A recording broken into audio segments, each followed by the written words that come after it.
Le docteur Sibahi. Avec lui, on va parler de diabète. Comment traiter le diabète au quotidien? On va revenir un peu, bien sûr, sur la définition du diabète. On parlera un peu de son traitement. On va le recevoir. Il va faire son entrée. Docteur Sibahi, venez, venez.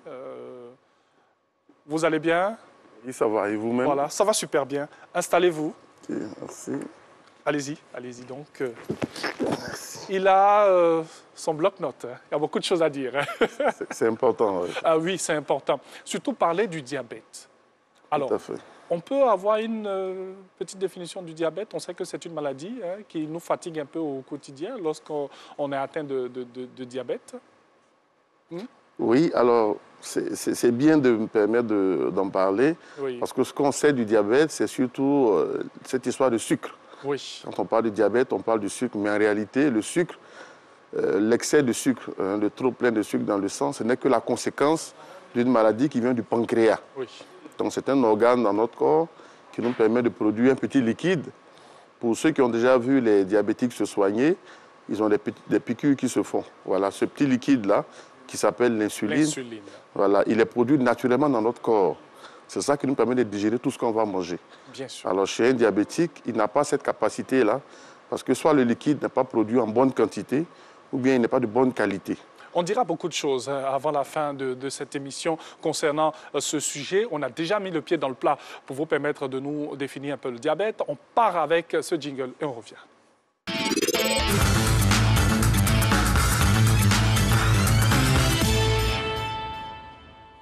À l'entame de cette émission, je disais que dans le monde, en 2021, c'était plus de 537 millions de diabétiques, soit une personne sur 10. Chez nous, en Côte d'Ivoire, ou même on dira aussi en Afrique, les personnes qui souffrent de diabète, c'est généralement le diabète de type 2. On a combien de types de diabète et quels sont les différents types? Alors, bon, pour ce qui est de la prévalence à peu près en Côte d'Ivoire, Oui. c'est autour de 6,2% à peu près. OK. Voilà. Pour les différents types de diabète, alors il y en a essentiellement 4. Il y a le diabète de type 1, donc le diabète de l'enfant. C'est un diabète qui survient relativement tôt, donc depuis la petite enfance jusqu'à peut-être 21 ans, 28 ans, ça peut arriver. Alors ce diabète-là, le seul traitement qui existe, c'est l'injection d'insuline qu'on fait de façon régulière parce que la personne n'en produit pas. Bien sûr. Et puis il y a le diabète de type 2, c'est un diabète qui va arriver un peu plus tard. La personne a vécu une quarantaine d'années, cinquantaine, et puis après le diabète apparaît. Donc il y a des petites anomalies qui sont en rapport avec l'insuline, soit la quantité, soit la qualité, mais quand même, on peut donner des comprimés, on peut donner de l'insuline, et puis ça peut marcher. Mais également, on peut faire des efforts sur l'alimentation, un peu d'activité physique, et puis on peut éviter ce diabète-là. On peut aider à le normaliser. Donc le diabète de type 2, c'est à peu près le diabète le plus important en termes de population diabétique. C'est entre 92 et 95% des diabétiques. Oui. Et puis ensuite, le troisième type de diabète, c'est le diabète de la femme pendant la grossesse. Okay. Alors il y a des femmes, quand elles ne sont pas enceintes, il n'y a pas de diabète. Et quand il y a une grossesse, le diabète arrive. Le jour où elles accouchent, le diabète s'en va. Okay. Donc il est juste là le temps de la grossesse. Et puis il y a les types de diabète qu'on appelle diabète secondaire, qui sont des diabètes souvent en rapport avec des médicaments. Je prends le cas des gens qui sont dans les... qu'on voit habituellement en train de s'éclaircir la peau. Oui. Voilà, les filles, là. En général, ces produits-là, c'est des médicaments qui doivent être prescrits par des médecins en bonne intelligence. Quand c'est mal utilisé, ça rend la peau claire, c'est vrai, mais ça donne du diabète et de l'hypertension. Bien sûr. Donc, il y en a 4 types à peu près. 4 types. Alors, on va s'intéresser à l'un de ces types. Vous avez dit tout à l'heure qu'on peut vivre un bon moment, 40 ans, 50 ans, et ensuite, on a le diabète qui intervient. Qu'est-ce qui fait qu'on a bien vécu et à un moment, on se retrouve avec un type de diabète? Alors, déjà, il y a un peu d'hérédité. Oui. Comme les parents sont diabétiques, il y a des possibilités que ce soit lié à ça. Bien sûr. Mais également, il y a l'environnement qui favorise beaucoup. Je prends le cas. Comme vous voyez, à l'époque, les gens ils allaient à l'école à pied, les gens jouaient plutôt au football. Oui. Voilà, les sports des filles, c'était la marelle. Maintenant, ce n'est plus tout ça. Maintenant, c'est les jeux vidéo, tout le monde est devant la télé, en train de jouer pendant 2 heures, 3 heures. Moins d'activité. Il n'y en a pas du tout même. À l'école même, au lycée, les gens donnent des dispenses. À l'école primaire, on donne des dispenses de sport. Alors que au collège, voilà. Alors que normalement, les gens devaient encourager les gens à faire du sport. Avoir de l'activité physique de façon régulière, ça permet de normaliser le niveau de sucre. Mais aussi l'alimentation. On est trop porté sur l'alimentation trop sophistiquée. Okay. Voilà, il faut être basique, il faut être simple, comme on le faisait couramment. Bio, bio, c'est pas mauvais. Oui. Ça coûte un peu cher, mais c'est pas mauvais. Mais en tout cas, il faut être basique. Il faut être basique. Voilà, il faut éviter d'être superflu dans ce qu'on mange. Il faut manger varié un peu, et puis voilà. Équilibré. Équilibré. Et puis, le dernier élément, c'est le stress. Le stress de la vie, ça concourt à augmenter le niveau de sucre dans le sang, comme ça monte également la tension. Bien sûr. Notre question aujourd'hui dans cette émission, c'est comment traiter le diabète au quotidien. Docteur? Ok, merci. Alors, traiter le diabète au quotidien, en fait, il y a 3 étapes. Allons-y. Voilà. Le premier élément, c'est le patient lui-même qui va se traiter. Donc, c'est quelqu'un qui n'a rien et qu'on oblige, quelqu'un qu'on oblige à avaler des comprimés ou à faire des injections alors qu'il n'a rien. Oui. Donc, il faut déjà accepter la maladie, accepter les conseils du médecin pour pouvoir prendre ses médicaments régulièrement, avoir une activité physique régulière, c'est-à-dire au moins 30 minutes tous les jours. Si on ne peut pas marcher un peu, peut-être 45 minutes 3 fois par semaine. Nous, on dit à peu près 150 minutes par semaine. Il faut que ce soit régulier. C'est pour ça que j'ai insisté sur l'activité physique régulière. Oui. Ensuite, il faut essayer d'avoir une alimentation variée et puis un peu équilibrée quand même. Quand on dit variée, on n'a pas dit de s'imposer des régimes stricts qui vont rendre le repas pas du tout convivial. On peut manger ce qu'on veut à peu près, mais il faut aller dans les centres où on va vous expliquer ça. Ce que les malades ne font pas souvent. Ils se contentent d'écouter des conseils qui, des fois, sont inutiles. En général, sont faux d'ailleurs. Il faut plutôt aller vers le médecin ou bien l'hôpital qui s'en occupe pour qu'on donne les vrais conseils, pour qu'on puisse manger ce qu'on veut. Comme ça, nous, on vous donne la technique pour pouvoir manger ce que vous voulez. Quand on mange mieux, ça diminue un peu le stress. Parce qu'en général, ce qui effraie les gens, c'est le fait de ne pas dire aux gens on ne doit pas manger ça parce qu'on a du diabète. Oui. Ça, c'était avant. Okay. Ça n'existe plus, ça. Ensuite, deuxièmement, il faut que le malade accepte de prendre les médicaments. Il faut tout faire pour ne pas oublier les médicaments. Des fois, se faire aider par une horloge, se faire aider par... Genre, tous les matins, quand je me brosse, je prends mon médicament. Oui. Des petites techniques comme ça pour ne pas oublier de prendre les médicaments. Voilà. Et puis, la deuxième partie, c'est l'entourage. Il faut se faire aider, il faut se faire accompagner par l'entourage. Il ne faut pas culpabiliser. Pas parce que le père est diabétique, l'enfant est diabétique, il va se dire c'est mon père, ou bien c'est le père, ou bien la mère va dire ah, je t'ai donné le diabète, tout ça. Oui. C'est un entourage, quand c'est trop comme ça, il y a trop de stress et puis ce n'est pas intéressant pour le suivi. Et puis le dernier élément, c'est l'hôpital. Voilà, il ne faut pas que les malades aient peur de l'hôpital. Quand on a du diabète, on ne vient pas à l'hôpital parce qu'on est malade. On vient à l'hôpital pour son suivi. Donc on peut ne rien avoir comme...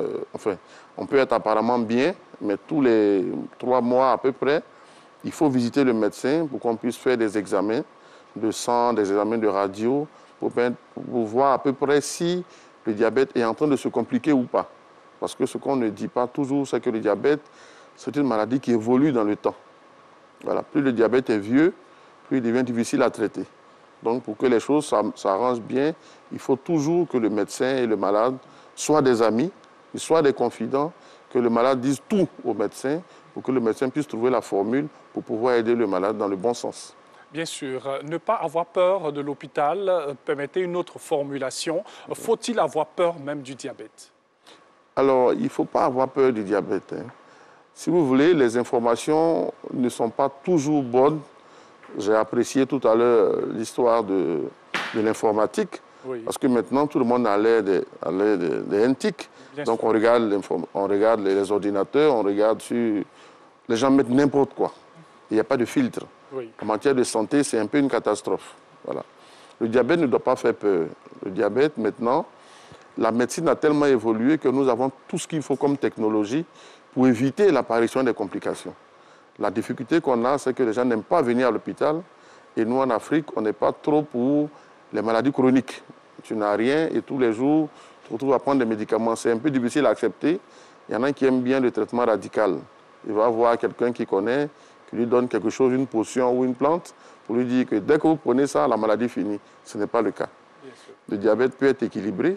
On peut vivre avec le diabète. Oui. Bon, hors antenne, si vous voulez, on peut vous montrer des images. C'est des images publiques. Oui.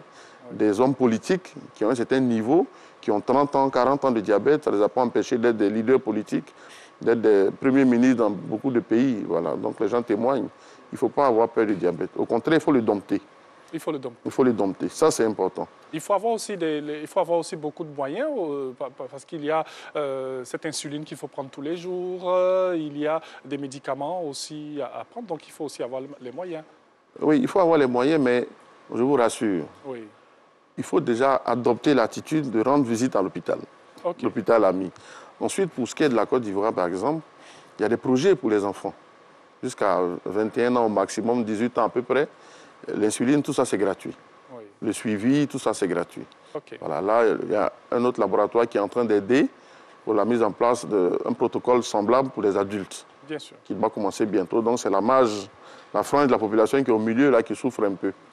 Ça coûte cher la maladie, mais ça coûte encore plus cher quand on ne se fait pas suivre.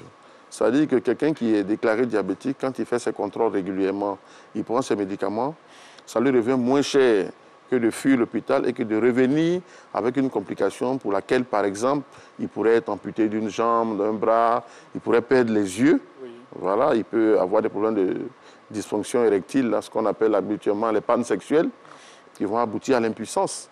Il peut avoir une insuffisance rénale. Quand vous avez ce genre de maladie-là, les soins coûtent hyper cher. Les dialyses, tout ça, c'est des éléments qui sont très difficiles à gérer financièrement. Donc, idéalement, c'est d'accepter la maladie et de prendre régulièrement des traitements qui sont prescrits. Se faire aider. Oui. Voilà, nous, on dit toujours se faire aider parce que nos parents préfèrent organiser des funérailles grandioses que d'aider les gens à acheter des médicaments qui coûtent relativement moins cher. Oui. Et puis, le ministère de la Santé fait des efforts. Même les médicaments qui sont vendus en pharmacie sont vendus dans l'hôpital public à moins de coût. Oui. Voilà, depuis quelque temps, c'est à ça qu'on assiste. Pour permettre aux populations d'avoir accès à ça. De s'en procurer. En tout cas, merci à votre suite. On salue tous les efforts faits par le ministère de la Santé et surtout toutes ces campagnes de sensibilisation contre le diabète. Hier, dans mes recherches, il y a une question qui m'a fait tilt dans la tête et j'ai envie de vous la poser. Est-ce qu'on peut se débarrasser, permettez, entre griffes, du diabète sans médicaments? Vous avez parlé du sport, bien manger et tout. Oui, ça arrive, oui. C'est-à-dire que dans le suivi, il peut arriver que les choses se passent tellement bien que les médicaments deviennent trop forts.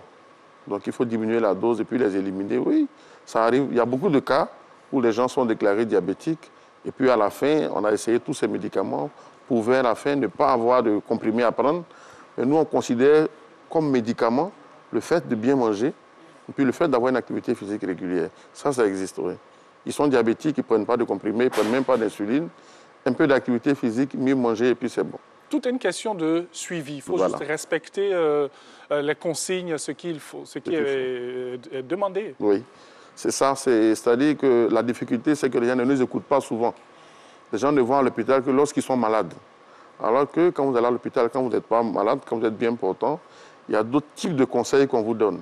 Et ces autres types de conseils-là sont utiles pour permettre de maintenir une vie saine, une bonne hygiène de vie qui vous garantisse la sécurité sanitaire, notamment en vous éloignant un peu de l'hypertension, en vous éloignant un peu du diabète. Voilà. Donc c'est une opportunité comme ça que j'ai pour en parler un peu. Bien sûr. Donc à une autre occasion, vous allez nous inviter. On vient tous les ans faire des dépistages chez vous. Oui.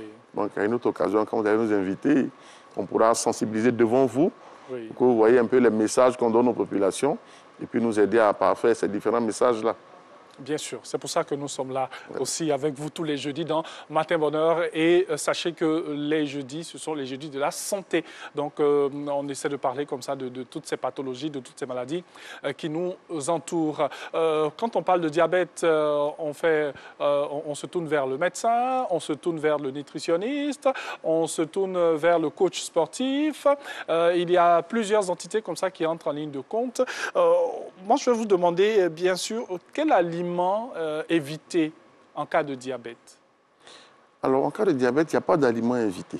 Oui. Alors, on peut consommer tous les aliments. On peut consommer. Voilà. Ceux qui, dans l'immédiat, font un peu peur, c'est les aliments qui ont la capacité à augmenter la glycémie. Bien sûr. Dans les 5-10 minutes qui suivent. Voilà. Donc, ces aliments-là, c'est ce qu'on appelle le sucre ordinaire habituellement. Oui. Et puis les sucreries, les sodas, et puis les jus de fruits dans lesquels on rajoute du sucre. Mais ça, c'est des aliments qui ne sont pas trop autorisés pour les patients diabétiques, mais il n'y a pas que les patients diabétiques. Un adulte normal n'a pas tellement besoin d'avoir tous ces produits-là. Voilà. Il faut avoir des restrictions sur certains produits qui pourraient vous donner le diabète. Non, qui pourraient vous amener à aimer le goût sucré. Ah, OK. Voilà, il faut s'en éloigner un peu. Bien sûr. Bon. Tout ce qui est doux, on sait que c'est bon. Mais en cas d'excès, voilà, ça devient dangereux. Donc, dans le diabète, il n'y a pas d'aliments qui soient interdits. Même ces aliments-là, quand le niveau de sucre est trop bas, on leur dit d'en prendre. OK. Voilà, donc bon, on fait attention à ça. Idéalement, c'est de ne pas consommer ces aliments-là. Le sucre ordinaire, le sucre roux, blanc, les sodas, et puis les jus de fruits qu'on fait dans lesquels on rajoute du sucre. Oui. Par contre, celui qui veut avoir un goût sucré, il peut avoir droit à des édulcorants. Il y a d'autres types de produits qui sont vendus en pharmacie qui permettent de donner du goût sucré sans quand même avoir la capacité d'augmenter le taux de sucre dans le sang. Bien sûr. Ça existe. En même temps, j'évoquais des plantes médicinales pour guérir le diabète. Est-ce possible? Comment? Et rapidement, des conseils utiles pour nos téléspectateurs avant de terminer. Alors, pour ce qui est des plantes, oui. On sait que la plupart des médicaments, à l'origine, c'est des plantes. C'est des plantes, oui. Voilà, donc ça pourrait exister. Mais la difficulté, c'est de savoir quels sont les effets secondaires et quel est le dosage. Oui. Voilà, par contre, il n'y a pas que des plantes. Hein, le café normal, le thé, ces aliments-là, qu'on appelle habituellement les antioxydants, c'est un peu comme des anti-rouilles. Ça permet de dérouiller un peu le corps, donc physiquement, on se sent un peu mieux. Bien sûr. Voilà, on a un peu plus de vigueur. Les conseils qu'on peut donner en général aux gens, c'est que... 2 secondes. Voilà, beaucoup d'activités physiques. Il faut que ce soit régulier, 2 ou 3 fois par semaine. Oui. Il faut essayer de manger moins sucré, de diminuer un peu le gras dans son alimentation. Oui. Et puis voilà, si on peut faire attention à la cigarette et puis à l'alcool, ce ne serait pas mauvais.